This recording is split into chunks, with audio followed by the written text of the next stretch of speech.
লন্ডনত বিএনপির ভারপ্রাপ্ত চেয়ারম্যান তারেক রহমানের ওয়ারে প্রধান উপদেষ্টা ডক্টর ইউনূসের বৈঠকত ঠিক হয় ২৬ ফেব্রুয়ারির মধ্যে নির্বাচন। আরা আশা করি গম সে সময়ে নির্বাচন দিব অন্তর্বর্তী সরকার। অনেকে নানা পদ্ধতির হতাহর। আরা চাই নির্বাচনের মাধ্যমে দেশের গণতন্ত্র প্রতিষ্ঠিত হইব।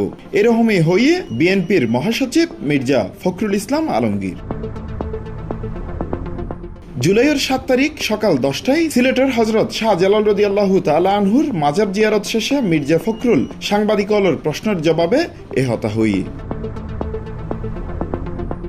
এরপর বিএনপির মহাসচিব হজরত শাহ ফরান রাদিয়াল্লাহু তাআলা আনহুর মাজারও জিয়ারত করি। অন্তর্বর্তীকালীন সরকার ও দেশের বিভিন্ন দলের উদ্দেশ্য করে বিএনপির মহাসচিব মির্জা ফখরুল ইসলাম আলমগীর হইয়ে নির্বাচন যত বিলম্ব হইব দেশ তত পিছিয়ে যাব, বিনিয়োগ নয়াইব, মা হলে মাইফ হলে নিরাপত্তা হারাইব, জুডিশিয়াল ব্যবস্থা ভাঙি ফরিব, আইন শৃঙ্খলা ভাঙি ফরিব।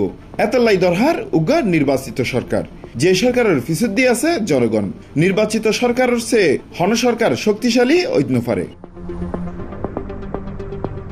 পাঠানটুলা এলাকাস্থ সানরাইজ কমিউনিটি সেন্টারত যুক্তরাজ্য বিএনপির সভাপতি এম মালেকের সভাপতিত্বে প্রধান বক্তার বক্তব্যে স্থায়ী কমিটির সদস্য মির্জা আব্বাস হইয়ে ২০১৪-২০২৪ সাল পর্যন্ত আন্দোলন করি হাসিনা মুক্ত হই, কিন্তু এখনো ষড়যন্ত্র মুক্ত ঐন্য পারি।